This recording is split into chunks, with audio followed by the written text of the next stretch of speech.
मैं नरेश कुमार गुरुग्राम कॉलेज से आप सभी का स्वागत करता हूं। हम तृतीय वर्ष BA पार्ट और तृतीय वर्ष की जो हमारी बुक है अंतर्राष्ट्रीय संबंध, उसको हम पढ़ रहे थे।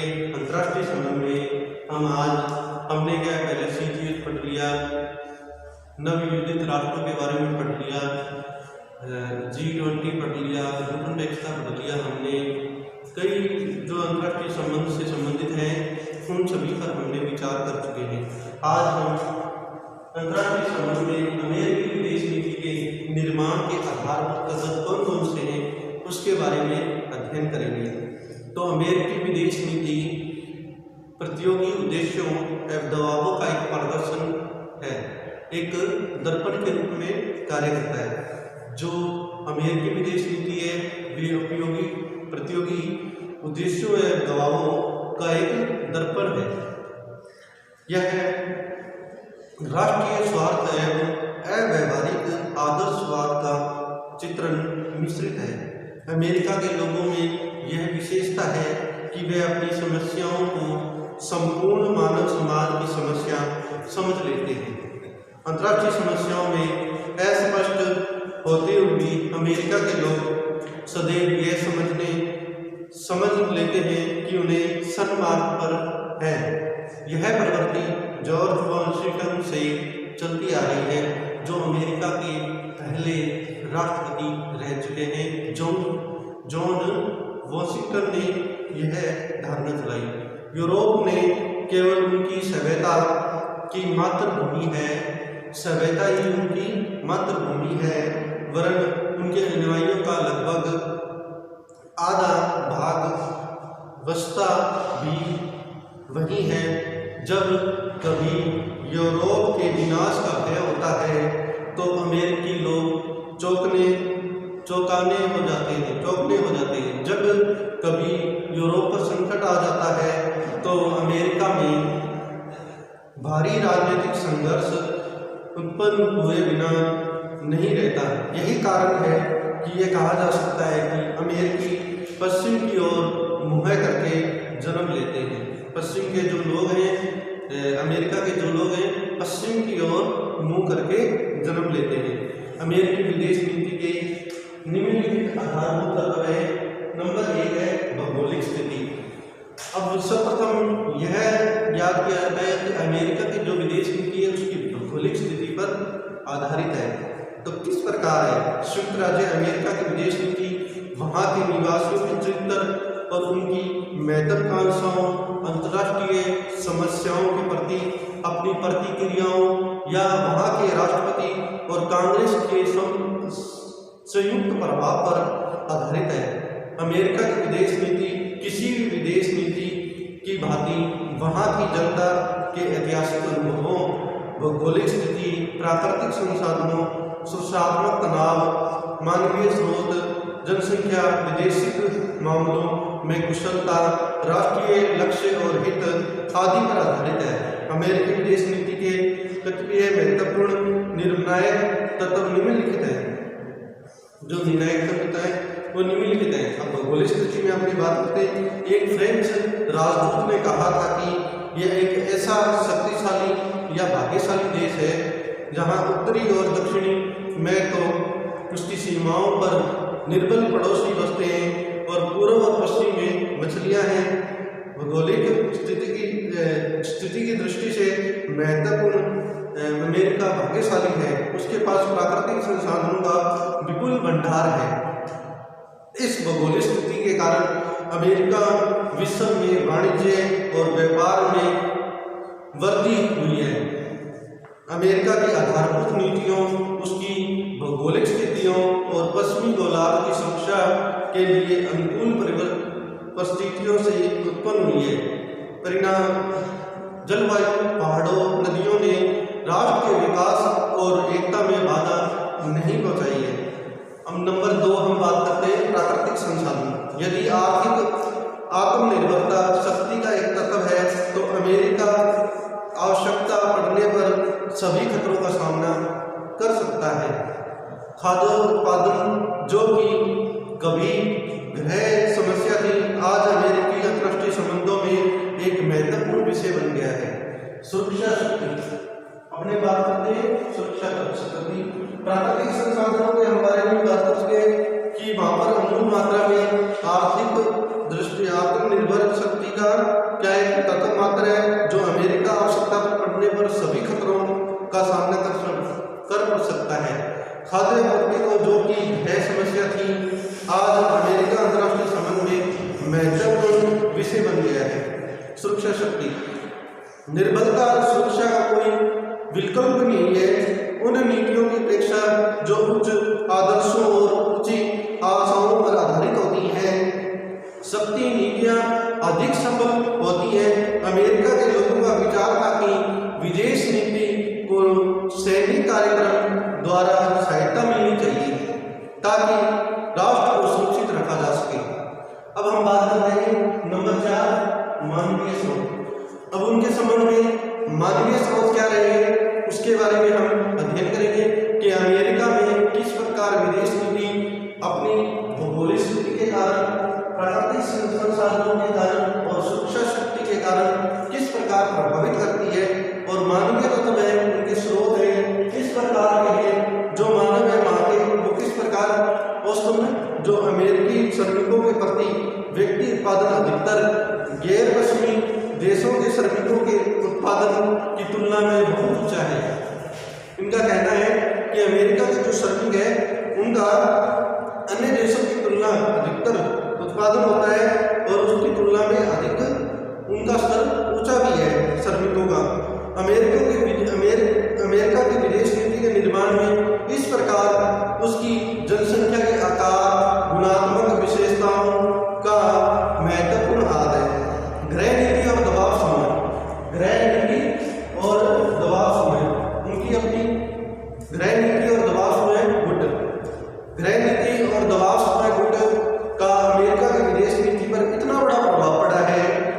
गृह नीति और विदेश जो दबाव है उनका इतना गहरा प्रभाव पड़ता है अमेरिकी विदेश नीति पर कि वे अनेक बार अमेरिका की कार्यपालिका के लिए अपनी अवहेलना करना असंभव हो जाता है। अपनी कार्यपालिका का अवहेलना करना असंभव हो जाता है उनके लिए। अमेरिका की फिलीपींस संबंधी नीति अल्पसंख्यक यहूदियों की मांग को ध्यान में रखकर बनाई गई थी। धार्मिक और व्यापारिक संस्थाएं तथा दूसरे सामाजिक संगठन भी विदेश नीति को अपने हितों के अनुरूप प्रभावित करते रहते हैं। तो उसके बाद अपनी बात करते हैं कि संवैधानिक संबंध इस प्रकार के हैं। संवैधानिक संबंध जो है जनतंत्रात्मक और संघीय प्रणाली वाला राष्ट्र होने के कारण अमेरिका की विदेश नीति को अनेक संवैधानिक संकटों का सामना करना पड़ता है। संविधान और सर्वोच्च न्यायालय के निर्णयों ने विदेश नीति के संचालन में केंद्र सरकार के हाथों को जकड़ रखा है।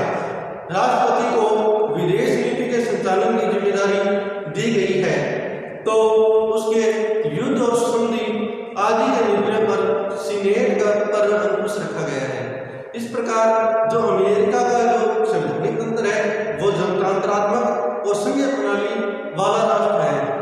वो शक्तियां सीनेट को भी देता है, न्यायालय को भी प्रदान करता है और कुछ शक्तियां राष्ट्रपति को भी प्रदान करता है। ठीक है, फिर हमने बात करते हैं नंबर 7, दलगत सहयोग। अमेरिका की विदेश नीति का निर्माण बहुत कुछ दलगत सहयोग और प्रशासनिक समन्वय पर निर्भर करता है। विदेश नीति के संचालन में उस समय बहुत कठिनाइयां अनुभव होती है जबकि राष्ट्रपति उस दल का नहीं होता जिसका वे कांग्रेस का बहुमत होता है, जिसे कांग्रेस का बहुमत प्राप्त होता है, बल्कि अमेरिकी राष्ट्रपति बिल क्लिंटन की विदेश नीति के साथ साथ व्यापक परमाणु प्रशिक्षण निषेध संधि CTBT के भविष्य को एक बड़ा झटका उस समय लगा जब रिपब्लिक जो पार्टी है उनके वर्चस्व वाली अमेरिकी सीनेट ने इसका अनुमोदन नहीं किया। 100 सदस्यों वाली सीनेट में 13 अक्टूबर 1999 को इसकी पुष्टि के लिए हुए मतदान में सीनेट ने इसे 48 के संधि के अनुमोदन के लिए 2/3 मतों को उसके पक्ष में होना आवश्यक था। अब विदेश नीति के जो है वो राष्ट्रीय सुरक्षा प्रदान करती है। अमेरिका की विदेश नीति का मुख्य जो लक्षण है वह इस प्रकार की व्यवस्था करना है ताकि उसकी राष्ट्रीय सुरक्षा पर किसी प्रकार की आंच न आ पाए। कि अमेरिका ये चाहता है कि उसकी विदेश नीति इस प्रकार की होनी चाहिए कि उसकी राष्ट्रीय जो सुरक्षा है उस पर किसी प्रकार की आंच न आए। इसलिए अमेरिका यूरोप, एशिया तथा अफ्रीका में शक्ति संतुलन बनाए रखना चाहता है। यूरोप में पश्चिमी जर्मनी और एशिया में जापान व पाकिस्तान का समर्थन उसकी इसी आवश्यकता पर आधारित है ताकि सोवियत संघ और साम्यवादी शक्तियों के विरुद्ध शक्ति संतुलन स्थापित किया जा सके। जनतंत्र की रक्षा करता है। जो अमेरिका की विदेश नीति है वह जनतंत्र की रक्षक भी है। अमेरिकी जनतंत्र प्रबल समर्थक है। प्रथम विश्व युद्ध अपने जनतंत्र की रक्षा के लिए लड़ा था। द्वितीय महायुद्ध के बाद रूजवेल्ट जो अमेरिका के राष्ट्रपति हैं रह चुके थे। अमेरिका का उद्देश्य हिटलर की तानाशाही को नष्ट करना और संसार में प्रत्येक स्थान पर 4 स्वतंत्रताएं जैसे भाषण की स्वतंत्रता, धर्म की स्वतंत्रता, अभाव से स्वतंत्रता और भय से स्वतंत्रता की स्थापना करना चाहता था। फिर अमेरिका की विदेश नीति है वो साम्यवाद का अवरोध करती है। द्वितीय महायुद्ध के बाद अमेरिका साम्यवाद के बढ़ते हुए प्रचार को रोकने का दृढ़ संकल्प ले रखा है। चैप्टर वॉसल्स के शब्दों में जो युद्ध के बाद मुख्यतः अमेरिकी कूटनीति साम्यवाद को विस्तारशील सोवियत और चीनी रूपों में विशाल रूस और चीन सीमा के चारों ओर शक्ति की स्थितियां उत्पन्न करके रोक रखने की रही है। इसके लिए अमेरिका ने प्रत्येक सोवियत विस्तारवादी कार्य के मार्ग पर विघ्न डालने का निश्चय किया है। तनाव कम करना अमेरिका की विदेश नीति का प्रमुख आधार यही है कि अन्य देश से उनका क्या है तनाव मुक्त उनको रखना। सोवियत संघ और अमेरिका दोनों ही पारस्परिक तनाव को कम करने की चर्चा करते रहते हैं। दोनों ही एक दूसरे पर तनाव बढ़ाने का आरोप लगाते रहते हैं। परमाणु प्रशिक्षण प्रतिबंध संधि जो 1963, परमाणु अवसाद संधि जो 1968 और साल का प्रथम और द्वितीय समझौता जो INF संधि 1967, स्टार्ट संधि जो 1991 से 1993 पर दोनों महासत्ताओं द्वारा हस्ताक्षर किए जाने से इस विचार को समर्थन मिला है कि अमेरिका सोवियत संघ और रूस के साथ अपने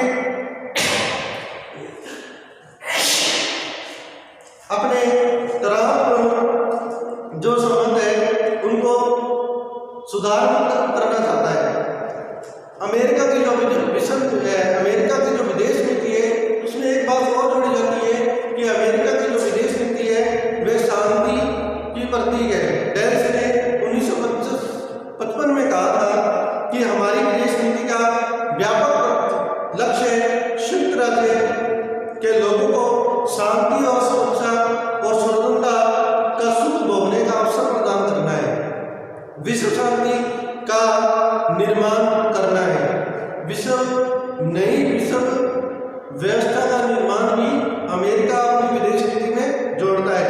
सोवियत संघ के अवसान और सोवियत संघ और पूर्वी यूरोप में साम्यवाद के पतन के बाद राष्ट्रपति बुश ने एक नई विश्व व्यवस्था का निर्माण किया और ऐसा उद्देश्य घोषित किया। यह एक ऐसी विश्व व्यवस्था होगी जिसमें अमेरिका अंतर्राष्ट्रीय राजनीति का केंद्रीय ध्रुव होता है।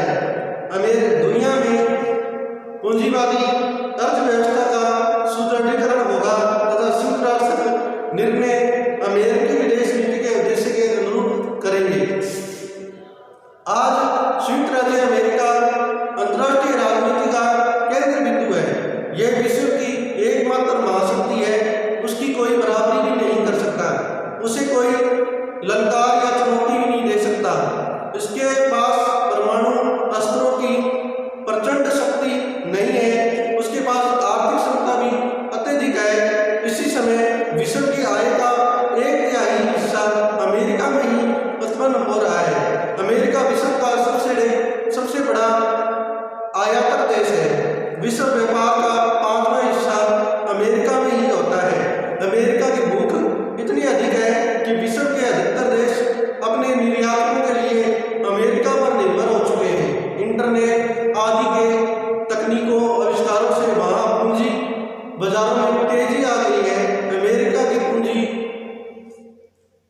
विश्व की पूंजी अमेरिका की दौड़ रही है। डॉलर की मांग बढ़ रही है, डॉलर महंगा हो रहा है। संयुक्त राष्ट्र संघ ही नहीं, अंतर्राष्ट्रीय मुद्रा कोष, विश्व बैंक जैसे अंतर्राष्ट्रीय वित्त संस्थाएं भी उसकी मुट्ठी में है। इस प्रकार अमेरिका की विदेश नीति एक आतंकवाद का भी उन्मूलन करती है। 11 सितंबर 2001 में पूर्व अमेरिका में उग्रवाद को रोकने के लिए नाटकीय वक्तव्य ही देता रहा। भारत जैसे देशों ने आतंकवाद निर्दोष लोगों को धैर्य को झुलसाता रहा और अमेरिका शाब्दिक संवेदना प्रकट करके अलग खड़ा होता रहा है। भारत द्वारा ठोस सबूत पेश करने के बावजूद पाकिस्तान को आतंकवादी देश घोषित करने को अमेरिका तैयार ही नहीं हुआ। विश्व व्यापार केंद्र और पेंटागन पर हमला पहली बार अमेरिका पर सीधा आतंकवादी हमला था। जब अमेरिकी राष्ट्रपति कहते हैं कि यह हमारे देश के खिलाफ युद्ध की कार्रवाई है, यह छद्म युद्ध